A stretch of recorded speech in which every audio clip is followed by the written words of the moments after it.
পবিত্র ঈদ উল ফিতর উপলক্ষে ঈদ বস্ত্র বিতরণ করলেন এমপি চৌধুরী নায়াব ইউসুফ। বিস্তারিত থাকছে আশিস সাহার প্রতিবেদনে। পবিত্র ঈদ উল ফিতরকে সামনে রেখে ফরিদপুরের অসহায় ও দুস্থ মানুষের মাঝে ঈদ বস্ত্র বিতরণ করা হয়। মঙ্গলবার ফরিদপুর পৌরসভা 14 নম্বর ওয়ার্ডে এই ঈদ বস্ত্র বিতরণ কর্মসূচি অনুষ্ঠিত হয়। স্থানীয় যুবদল নেতা কামরুল হাসান বাকিরের উদ্যোগে আয়োজিত এই অনুষ্ঠানে প্রধান অতিথি হিসেবে উপস্থিত থেকে ঈদ বস্ত্র বিতরণ করেন ফরিদপুর সদর 3 আসনের সংসদ সদস্য চৌধুরী নায়াব ইউসুফ। এ সময় তিনি অসহায় ও দুস্থ পুরুষ ও মহিলাদের মাঝে 560টি কাপড় ও লুঙ্গি বিতরণ করেন। ঈদ বস্ত্র বিতরণ অনুষ্ঠানে বিশেষ অতিথি হিসেবে উপস্থিত ছিলেন অ্যাডভোকেট হান্নান মিয়া, চেয়ারম্যান রৌফ উন নবী। এছাড়া উপস্থিত ছিলেন 14 নম্বর ওয়ার্ড বিএনপির সভাপতি মোহাম্মদ মাহবুব মিয়া, সাধারণ সম্পাদক মোহাম্মদ মুস্তফা, মোহাম্মদ সিরাজুল ইসলাম বাবলু, ইব্রাহিম মাতুব্বর, মোহাম্মদ কাউসার মাতুব্বর, মোহাম্মদ রহিম শেখ, মোহাম্মদ হাবিব শেখ, মোহাম্মদ জামাল শেখ, মনি শেখ সহ এলাকার গণ্যমান্য ব্যক্তিবর্গ এবং বিএনপির বিভিন্ন অঙ্গ ও সহযোগী সংগঠনের নেতাকর্মীরা।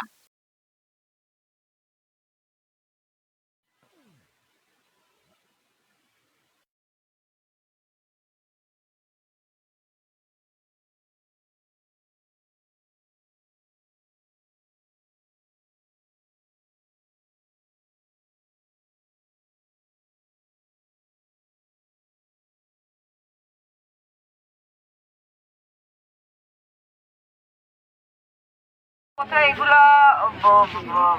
খারাপ কাজ হইতেছে, বেচা কেনা ব্যবসা, এগুলো আপনাদের দায়িত্ব।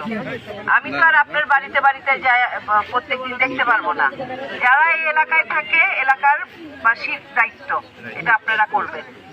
আপনারা 911 কল করে না, দরকার হলে আমারে ফোন করবেন যে এখানে এই ঘটনা ঘটতেছে, আমি পুলিশকে বলবো এখন যান। হ্যাঁ, মাদক যেভাবে হোক নির্মূল করতে হবে। আমাদের সন্তানদের জীবন বাঁচলে আমাদেরও জীবন বাঁচবে। আর আপনারা কেউ আইসা আপনারা শুনেন, চাইলে যে বেহেশতের টিকিট, গুনাহ খাতা মাফ হবে, এই দল করলে, এই তালিম নিলে। আমি আপনাদের ধর্মের কথা কব। হ্যাঁ, আমি আপনাদের